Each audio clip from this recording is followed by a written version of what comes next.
देखते हैं इसका पहला मुद्दा जो है आर्थिक प्रवृत्ति। जैसे मैंने बताया कि आर्थिक प्रवृत्ति अर्थात किसी भी प्रकार की आय प्राप्त करने के लिए हम जो भी कार्य करते हैं उसे हम लोग आर्थिक प्रवृत्ति कहते हैं।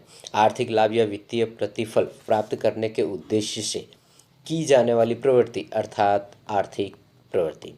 जीवन यापन करने के लिए मानव को आर्थिक प्रवृत्ति करनी पड़ती है, यानी जीवन जीने के लिए मनुष्य को आर्थिक प्रवृत्ति करनी ही पड़ती है।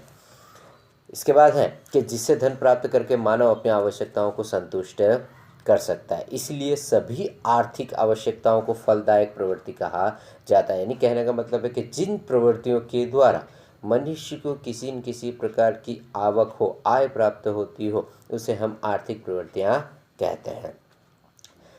आर्थिक प्रवृत्ति करने वाला दूसरों की आवश्यकताओं को संतुष्ट करके अपने लिए आर्थिक लाभ प्राप्त करता है। आज जैसे कि हम लोग देखते हैं कि समाज के अंदर या विश्व के अंदर, दुनिया के अंदर सारी वस्तुएं, बहुत सारी ऐसी चीज़ें बनती हैं, मोबाइल, टेलीफोन है, घर है, मकान है, दुकान है, ऐसी बहुत सारी चीज़ें बनती है जो कोई न कोई व्यक्ति उसका निर्माण करके क्या करता है, आवक प्राप्त करता है, आय प्राप्त करता है। इसके बाद है कि उदाहरण के रूप में यहाँ पर दिया हुआ कि कृषक अनाज यानी किसान जो है क्या करता है, अनाज का उत्पादन करके समाज के विभिन्न वर्ग की आवश्यकताएं संतुष्ट करता है, तो उससे वहाँ पर आर्थिक लाभ प्राप्त होता है। वो खेतों में हुए अनाज को बाजार में बेचता है और उसके बदले में वो क्या करता है, प्रतिफल प्राप्त करता है। आज के आधुनिक युग में आर्थिक प्रवृत्ति केंद्र स्थान पर, आज के युग में हम लोग देखते हैं कि हर एक व्यक्ति, हर एक मनुष्य किसी न किसी प्रकार की आर्थिक प्रवृत्ति करके क्या करना चाहता है, आय प्राप्त करना चाहता है, आय कमाना चाहता है, पैसे कमाना चाहता है।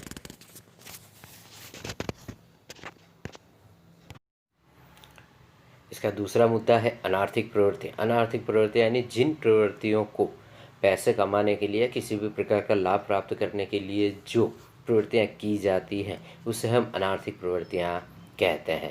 इसके बारे में लिखा है कि अनार्थिक प्रवृत्तियों का उद्देश्य वित्तीय प्रतिफल अथवा आर्थिक आय प्राप्त करना नहीं होता है। समाज में कितने ही व्यक्ति वित्तीय प्रतिफल या आर्थिक आय प्राप्त करने के उद्देश्य बिना प्रवृत्तियां करते हैं। उदाहरण दिया कि समाज सेवक द्वारा की जाने वाली समाज सेवा की प्रवृत्ति, माता द्वारा अपने बच्चों का पालन पोषण करने की प्रवृत्ति, सांप्रदायिक एकता के लिए प्रचार करने वाले कार्यकर्ता की प्रवृत्ति। जैसे हम लोग देखते हैं कि बहुत सारे ऐसे पक्ष हैं, बीजेपी है, कांग्रेस है, एसपी है, सपा है, जितने भी हैं, सारे पक्ष के लिए बहुत सारे ऐसे कार्यकर्ता हैं जो बिना उद्देश्य से यानी बिना लाभ पैसों की लाभ कमाए बिना, लाभ लेने के बिना भी क्या करते हैं, आर्थिक प्रवृत्तियां करते रहते हैं। जैसे बहुत सारे सुनामी आता है, प्राकृतिक आपदा जब भी आती है तो हमारे देश के बहुत सारे ऐसे लोग हैं या समाज सेवी संस्थाएं हैं, वो क्या करते हैं, बिना पैसों के या बिना किसी प्रतिफल की इच्छा के बिना भी अपना कार्य करते हैं।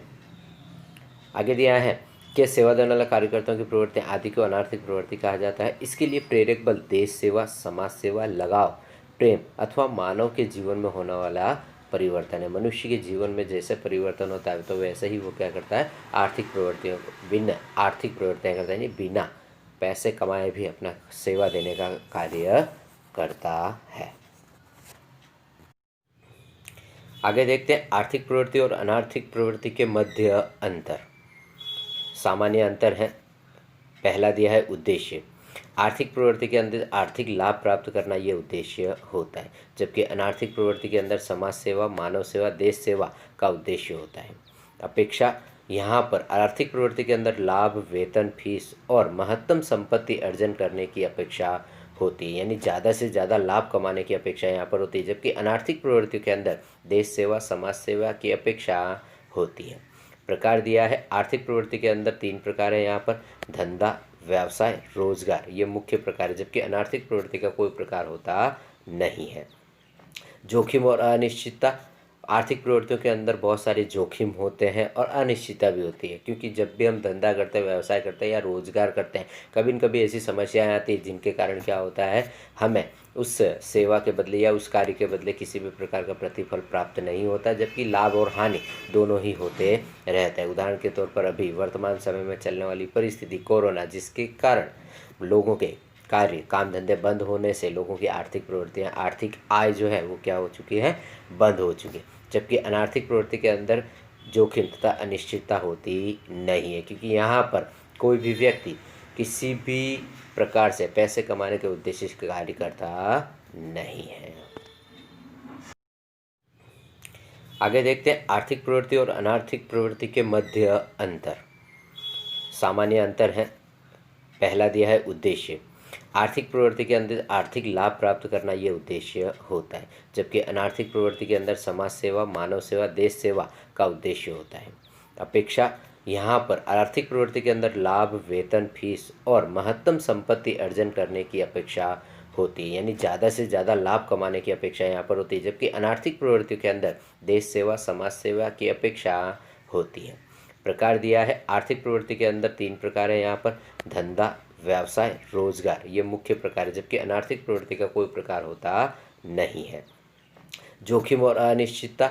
आर्थिक प्रवृत्तियों के अंदर बहुत सारे जोखिम होते हैं और अनिश्चितता भी होती है, क्योंकि जब भी हम धंधा करते हैं, व्यवसाय करते हैं या रोजगार करते हैं, कभी न कभी ऐसी समस्याएं आती हैं जिनके कारण क्या होता है, हमें उस सेवा के बदले या उस कार्य के बदले किसी भी प्रकार का प्रतिफल प्राप्त नहीं होता, जबकि लाभ और हानि दोनों ही होते रहते हैं। उदाहरण के तौर पर अभी वर्तमान समय में चलने वाली परिस्थिति कोरोना, जिसके कारण लोगों के कार्य, काम धंधे बंद होने से लोगों की आर्थिक प्रवृत्तियाँ, आर्थिक आय जो है वो क्या हो चुकी है, बंद हो चुकी है। जबकि अनार्थिक प्रवृत्ति के अंदर जोखिम तथा अनिश्चितता होती नहीं है, क्योंकि यहाँ पर कोई भी व्यक्ति किसी भी प्रकार से पैसे कमाने के उद्देश्य से कार्य करता नहीं है। नमस्कार बच्चों, आगे देखते हैं आर्थिक प्रवृत्ति के प्रकार। आर्थिक प्रवृत्ति के 3 प्रकार हैं। पहला है धंधा, दूसरा है व्यवसाय और तीसरा है रोजगार। सबसे पहले हम धंधे के बारे में समझते हैं। धंधे के बारे में आप लोग सब लगभग जानते ही होंगे कि धंधा किस प्रकार से व्यक्ति करता है। व्यक्ति कहीं से सामान लाता है, पैसे लगाकर सामान लाता है और उसे कुछ लाभ प्राप्त करके उसे सामने वाले ग्राहकों को बेचता है। धंधे के अंदर बहुत सारे नुकसान भी होते हैं, कभी हानि भी होती है, कभी लाभ भी होती है, किसी भी अनेक बहुत सारी प्रवृत्तियाँ भी होती हैं।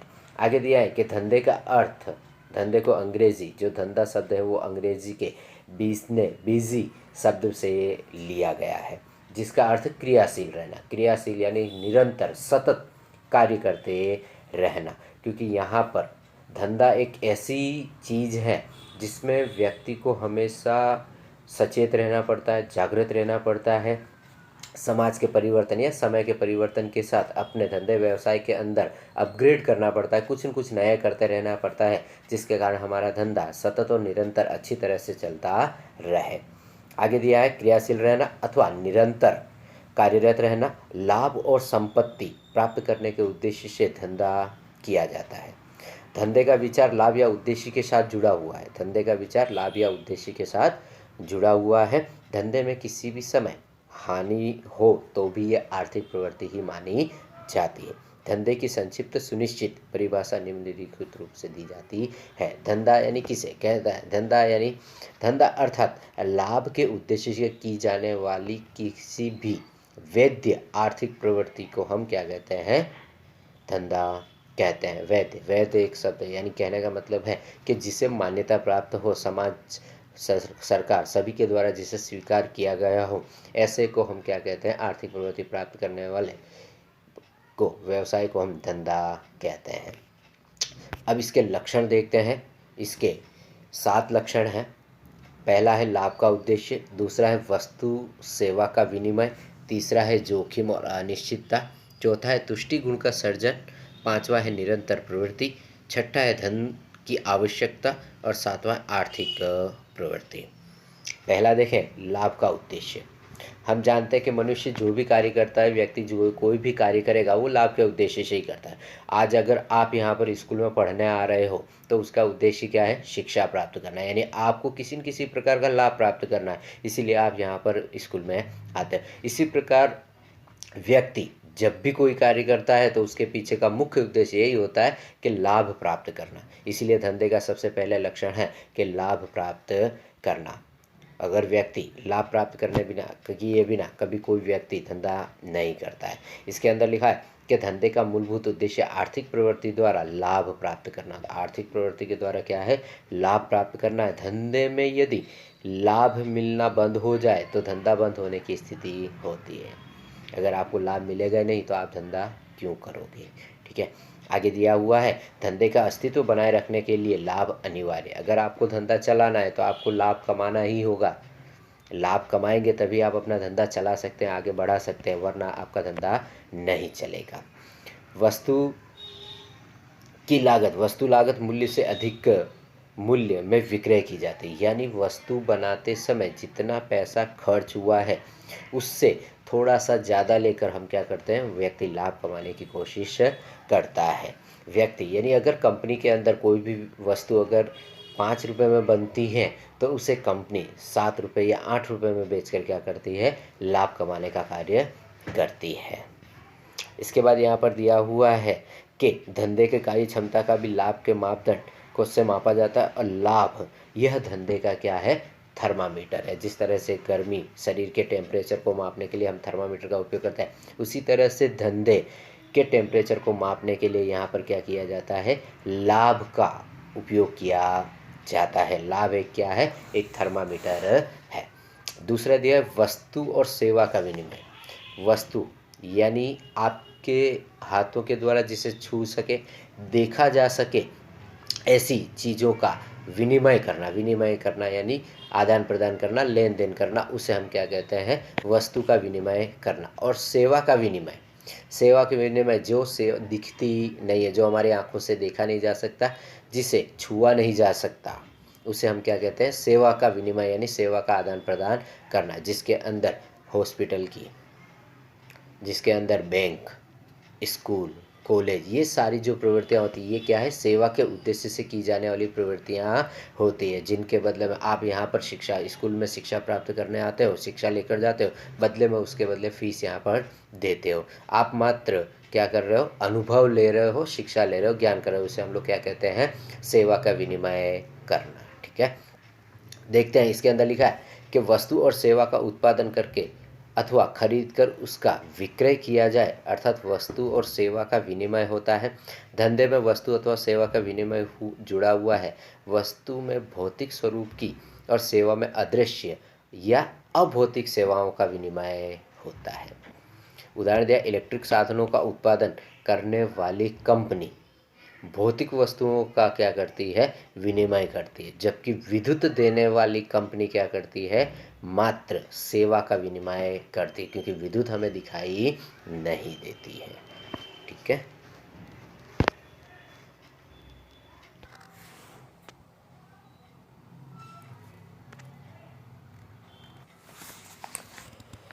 इसके बाद तीसरा है जोखिम और अनिश्चितता। धंधे के अंदर जोखिम और प्रतिफल की अनिश्चितता का तत्व निहित होता है। क्योंकि धंधा कर रहे हैं तो हमेशा जोखिम उठाना ही पड़ता है। जोखिम किए उठाए बिना धंधा नहीं किया जा सकता है। हो सकता है जैसे कि हमारे द्वारा अगर कंपनी चलाई जाए जिसके अंदर जोखिम है, आग की दुर्घटना हो सकती है, कर्मचारी हड़ताल कर सकते हैं, हुल्लड़ हो सकता है, लूटपाट हो सकती है, चोरी हो सकती है, ग्राहकों की पसंद में परिवर्तन, समय के साथ ग्राहकों की पसंद में भी परिवर्तन आते हैं, जिसके कारण या फिर हमारी वस्तुओं के अंदर कमी, मांग में जब कमी आती है तब भी हमें क्या होता है, जोखिम होता है। और समय के साथ मनुष्य की जीवन शैली में परिवर्तन होता रहता है, रुचि और आदतें बदलती रहती है, जिसके कारण क्या होता है, धंधे में जोखिम और अनिश्चितता होती है। हमारी आवक कभी बढ़ती है तो कभी घटती रहती है। इसके बाद टेक्नोलॉजी में परिवर्तन, समय के साथ नई नई टेक्नोलॉजी आ रही है तो क्या हो रहा है, पुराने चीज़ों को लोग देखना पसंद नहीं करते हैं। कितनी बार प्राकृतिक आपदा के कारण भी क्या होता है, मनुष्य की आर्थिक प्रवृत्तियों में जोखिम और अनिश्चितताएँ आती हैं। ये जोखिम धंधे की आय पर विपरीत प्रभाव डालती हैं। विविध प्रकार के जोखिमों के कारण धंधे द्वारा प्राप्त होने वाले प्रतिफल अनिश्चित होते हैं। धंधे का उद्देश्य लाभ होने पर भी जोखिमों के कारण कई बार धंधे को नुकसान होता है। धंधा करने वाले व्यक्ति कभी भी ऐसा नहीं विचारता है कि हमें हमेशा लाभ हो। कई बार उसे जोखिम उठाने पड़ते हैं। चोरी होती है, लूटपाट होती है, हुल्लड़ होता है, कर्मचारियों की हड़ताल होती है, दंगे होते हैं, बहुत सारे, कभी प्राकृतिक आपदाएं आती है, जिसके कारण भी व्यक्ति को क्या होता है, जोखिम उठाना पड़ता है। और धंधे में कभी भी आवक निश्चित होती नहीं है। आवक हमेशा अनिश्चित होती है, कभी ज़्यादा आता है, कभी कम आता है, कभी नहीं भी आता है। ठीक है, चलो इसके बाद चौथा देखते हैं, तुष्टि गुण का सर्जन। तुष्टि गुण यानी संतोष, व्यक्ति ने जो भी कार्य किया है उससे संतोष होना जरूरी है। यहाँ पर दिया हुआ है कि वस्तु अथवा सेवा की उपयोगिता द्वारा उसके उपयोगकर्ता को संतुष्ट करना अर्थात तुष्टि गुण का सर्जन। यानी संतोष, अगर हमारे द्वारा जो भी कार्य किया जा रहा है या जो भी वस्तु बनाई जा रही है, उस वस्तु को क्या किया जाएगा, वस्तु को लेने वाला व्यक्ति उस वस्तु से संतुष्ट है तो उसे हम तुष्टि गुण का सर्जन कहते हैं।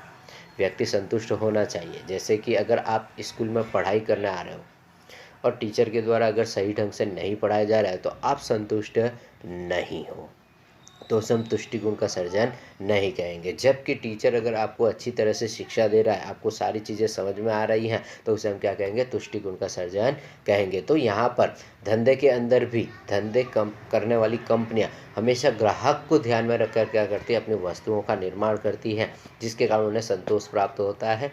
बराबर। आज ऐसी बहुत सारी कंपनियां चल रही हैं जो क्या कर रही है, अपने धंधे को उद्देश्य को बदलती है और सबसे मुख्य उनका जो गुण है वो है तुष्टि गुण का सर्जन। आगे दिया, कच्चे माल का तैयार माल में रूपांतरण हो और उसे उपभोग योग्य बनाया जाए।